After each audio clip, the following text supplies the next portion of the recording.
Hey, welcome back to the Adventures of Konrad. This is session 4. I know it's been about 4 months. I just had a lot going on, but I'm hoping to be a little more consistent. And something I did in the last few weeks was create a new tool for myself and others. This is now available on DriveThruRPG. It's called Tables for One. It's a solo game master reference. Really what it is, it's kind of like a GM screen, and the idea is to drastically reduce page flipping between different books while you're playing. So the video I just put out before this really goes into detail explaining what's available on these random tables, and yeah, check that video out. And if you're interested, again, it's on DriveThruRPG as a PDF. I'm actually going to have this basically off screen, and that's actually just how little space it takes up. Now I'm free to just write, roll on the hex crawl. I just have all this space, and you know, if I need to reference books, I can. It's just much easier to look up at this series of random tables. So I think what I'm going to do from now on is edit out the rolls and the numbers just so that the story's more fluid. But I think by this point you all understand like that you're rolling for yes/no questions, and you're rolling on random tables to determine all sorts of answers. So where we last left off, Konrad and Khrist had just entered the Madrigal Mountains, and they're heading north into, I think it's so far it's going to be about a 4-day journey through these heavily forested mountains. I believe it's 5 a.m.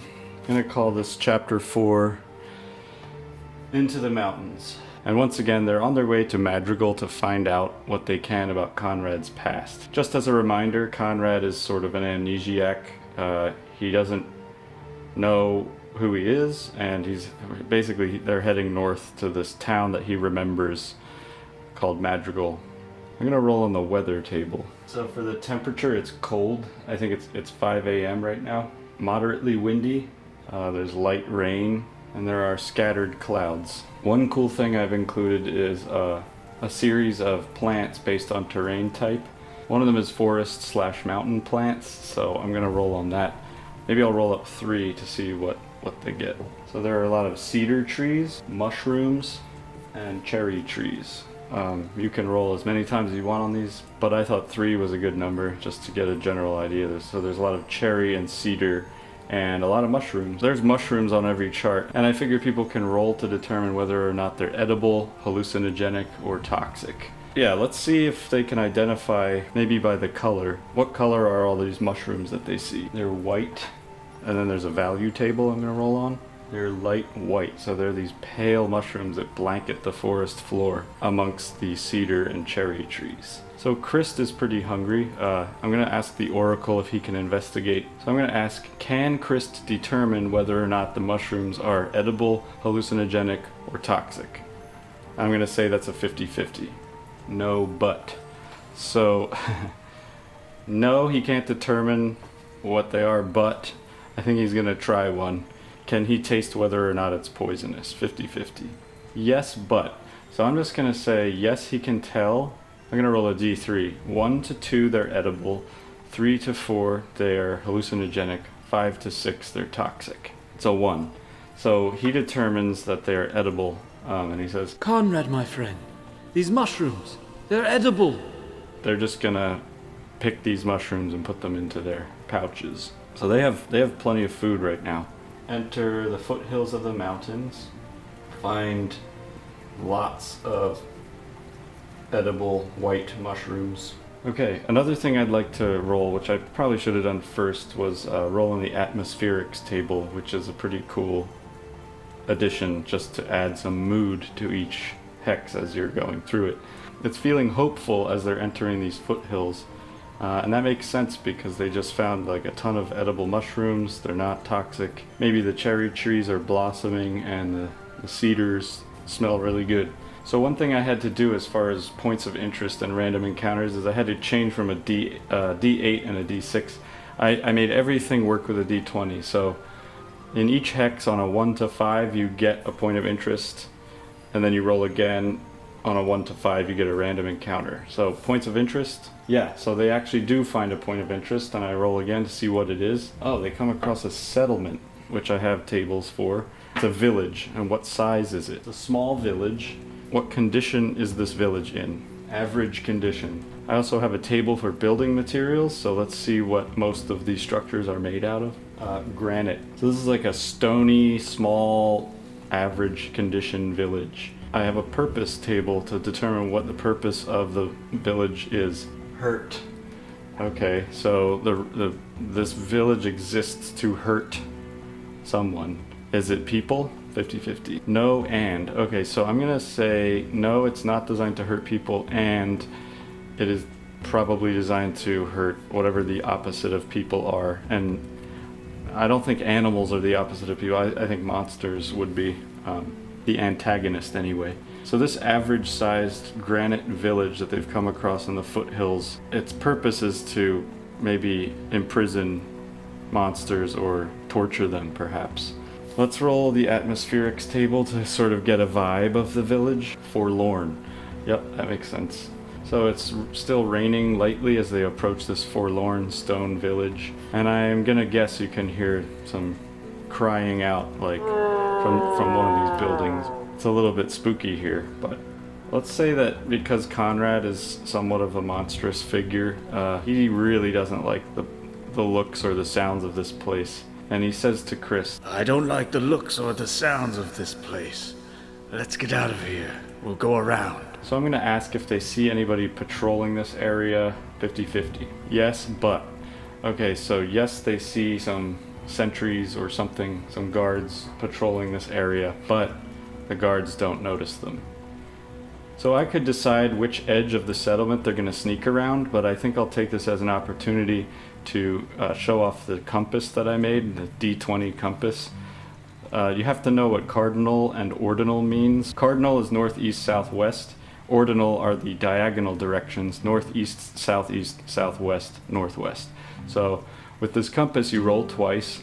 On the first roll, it determines whether or not you're going in the cardinal direction or an ordinal direction. And the second roll actually tells you which direction it is. So for roll 1, 16 is evens, so it's a cardinal direction, and roll 2, 10, east. So they're gonna skirt east through the woods to avoid this settlement, and then perhaps turn north again. So we're still in the first quadrant of this hex. Now I'm gonna roll for a random encounter. The new system requires a 1 to 5 on a d20 to get a random encounter. If you get one, then you roll again to see what you get. So no random encounters. They've snuck around this spooky settlement successfully, and they're continuing to head north. So a typical hex only takes 4 hours to get through, but because they're in the mountains and it's heavily forested, each quadrant of this hex will take 4 hours. So now it's 9 a.m. I'm gonna write this down. 9 a.m. Snuck around torture settlement. That's the best way I can describe it. So as they move deeper into the mountains, it's 9 a.m. Alright, so for weather, it's freezing, the wind is still, there's no precipitation. There are low-hanging storm clouds hanging over the mountains. It looks like it's gonna start pouring rain any minute. So for atmospherics, I got mirage. I'm gonna say that it's misty up in these mountains now, and for mirage, I'm gonna say they think they're seeing things like moving around in the mist. No point of interest, no random encounter. Maybe I'll see what kind of plants there are in this area. More cedar trees, a lot of ferns now, and some redwood trees. Right, so the trees are getting bigger. There's big ferns growing now. So I'm gonna say this region it's getting damper because you have ferns and tall redwoods and it's misty. And when they look up through the trees, they see these black storm clouds rolling in. Yeah, so I think that's it for this second quadrant of the mountains. Okay, so thematically, this is following along pretty nicely. So the weather is still freezing, and now there's light snow and heavy winds, and the storm clouds are holding. I guess these storm clouds are like a winter storm cloud. So atmospherics, hazy. Wow. It's all lining up. I'm gonna say things are starting to be lightly dusted in snow. It's still hazy, mirage-like. They see through the mist what they think are things moving, but I think they might just be a little bit paranoid. We'll find out if they have a random encounter. But first, I'll roll point of interest. No point of interest. Random encounter 1. Yep. Let's see what it is. It's a monster. It's about 1 p.m. now. 1 p.m. Random encounter monster. And I'll roll on the monster table to see what it is. And the cool thing about the monsters is they're organized by terrain type. So we're in the mountains. There's an ogre. So there's like a snow ogre. We were right in thinking that there were things moving around in this light snowy mist. Okay, so this is a tricky part of any RPG, and it's something that I still don't quite understand. And maybe you guys can leave some helpful comments as to how you determine whether or not your party is seen, or if there's a way to escape. For me, I'm just gonna ask the Oracle. I'll say, I'm gonna say that's a 50-50. Does the ogre notice Konrad and Khrist? No. Okay, so that's very good. Right, so they see this ogre in the mist. The ogre doesn't notice them. I think it's gonna require another roll, like a sneaking roll, to see if they can get around this guy or woman ogre. So I only have a character sheet for Konrad. I'm gonna pause and make one for Khrist really fast because I need to know what he's capable of in terms of his dexterity and all of his attributes.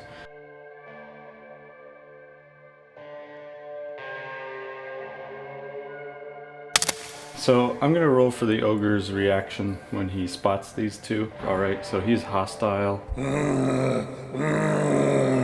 I'm gonna roll for surprise for the ogre. On a 1 or a 2, he's surprised. He's not. He's seen them. And are we surprised? No, neither of us are surprised. So basically, hostile means immediate attack. Yeah, maybe this ogre has been up in these mountains and he's had trouble finding food. Everything's hibernating or, you know, something like that. So that means these two are entering their first combat. I'm gonna say the ogre's unarmored, so his AC is 12. The number of hit dice he has is 4 plus 1. And in basic fantasy, you roll d8s for everybody's hit dice. So neither party is surprised. I'm gonna roll for initiative for the ogre. 1, and then our party. 1. So there's a tie. I think you re-roll 6 and 5. Okay. So the ogre goes first. I'll say evens he comes for Konrad, odds he goes for Khrist. Odd. The ogre turns and charges Khrist, runs up with his club immediately. I'm gonna say Khrist's armor class is 13. We'll say he's wearing like leather armor. Maybe he's still dressed the way he was when he was turned into a dragon. The ogre swings his club at Khrist. 9. He misses. Khrist ducks right under the ogre, and then it'll be Khrist's turn. So he has his spell, Paralyzing Form. He's gonna back up and cast that immediately. Each square is 5 feet, so he's gonna come around 5, 10, 15, 20, 25, 30. Try to keep him in the frame. Khrist casts this spell, Paralyzing Form. So the ogre's saving throw against Petrify is a 13. So he has to roll a 13 or higher, and he will avoid this spell. 2. He rolls a 2, so that's very good for our fighters. So Khrist casts Paralyzing Form on the ogre, and that means the ogre loses 2 turns, which is really, really good for us. But that spell now goes away. I'm just going to cross it off, and it is Konrad's turn. Konrad has a spell called Sand Blast, or he can run up and do his 1d6 claw and 1d6 bite, and he gets a +3 to hit. First, he's gonna sandblast the ogre because the ogre is frozen, and I'm gonna say the ogre does not get a saving throw because he's petrified. And we're just gonna do 6 damage right away. So the ogre was at 13, he's now down to 7 hit points. And yeah, the ogre loses a turn. So it's Khrist's turn next. I think because he was turned back into a human from a dragon, he doesn't have any weapons. He's just gonna pick up the nearest branch, which I'll say does maybe like 1d4 damage. Khrist grabs the nearest branch and runs up behind the ogre, or maybe he climbs on top of him and tries to hit him in the head as hard as he can with this branch. Yeah, he has to beat the AC of 12. 13, yep. So Khrist hits this ogre as hard as he can for 1d4 damage. He does 1 damage with this tree branch. The ogre's down to 6 hit points. Konrad's gonna run up, and while this guy's frozen, so he can either do his claw or his bite attack. Normally he would get 2 attacks, but that's versus creatures with 1 hit die. Our ogre has 4 hit dice. So he chooses to, he's just gonna like claw the ogre's face. He needs to beat armor class 12. Another 13. Yeah, so he does 1d6 damage to the ogre's face with his claws. 4 damage. This is going pretty well, actually. The ogre is down to 2 hit points from 13, and he loses his next turn as well. We got 2 more attacks on this guy, and we're gonna do the same thing. Khrist is still on top of the ogre's head, and he's gonna swing his stick again. 10. He has +1 to his attack bonus. That's only 11, so he doesn't hurt the ogre this time. Maybe the ogre is starting to shake free from his paralysis, but Konrad has 1 more attack. This could do it. 15. Yep, if he rolls 2 or higher, the ogre's dead. So this time he's going to bite the ogre right in the face, and he only does 1. The ogre's down to 1 hit point, and he still has a chance to fight back. Konrad just bit him in the face, so he's gonna go for him first. So he swings his club. He needs to beat an AC of 12. Oof, that's an 18. So he does 2d6 damage to Konrad. Konrad has 14 hit points. Okay, he does 5 damage to Konrad, who's like pushed back. So Konrad's down to 9 hit points. Now it is Khrist's turn for his final attack. Let's see if he can do it. 1 more stick. He's gonna whack the ogre as hard as he can in the back. And that is a nat 20, y'all. It's a critical hit. So with this fatal blow, Khrist just whacks the ogre as hard as he can and cracks his skull right down the middle, and the beast is felled. And they did it. Yeah, so those spells they had were pretty powerful. And when I use the Maze Rats spells, I try to keep it fair by using dice to determine a little bit of what the spell does.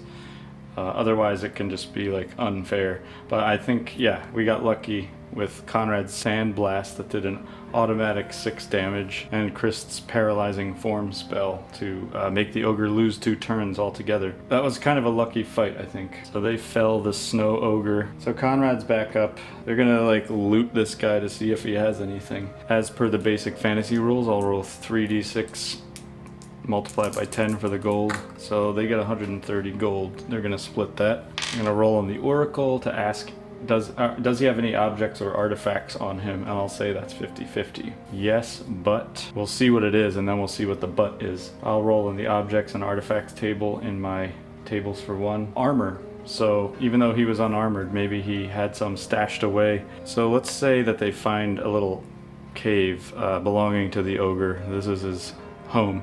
And they're gonna just dip right into the entrance and see if he had anything in there. So even though the ogre didn't have any armor, he wasn't wearing any, maybe he had some stashed in there from a former kill. So the 3 options in basic fantasy are leather, chainmail, or plate armor. I'll do a D3, so 1 to 2 it's leather, 3 to 4 it's chainmail, and 5 to 6 it's plate armor.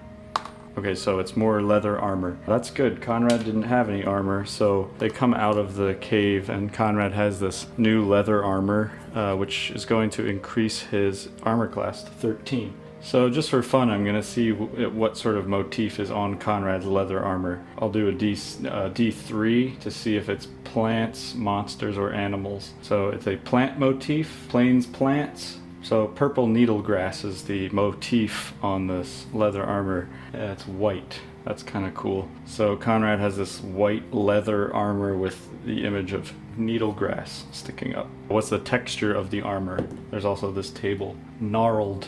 So it's a little bit gnarled, but it's going to do its job anyway. So that was just an example to show you how you can use the random tables to create detail. It's kind of easy to just keep going through the story without ever rolling up these details or atmospheric things, but I think, you know, if you pause every once in a while and think like, wait a second, what does this really look like? Or what is the mood here?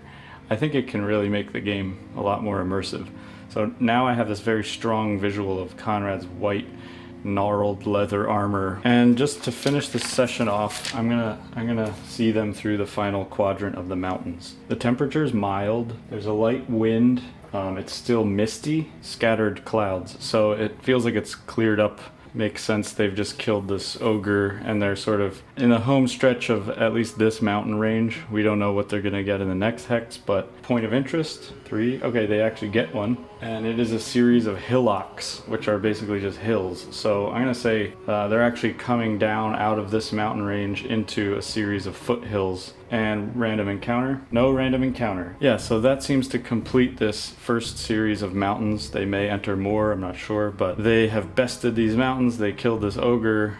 Konrad got some white leather armor. They split 130 gold. I'm gonna say they both gained 3 experience. Again, I'm using the Maze Rats system for XP because it's so simple. So they each gained 3 XP.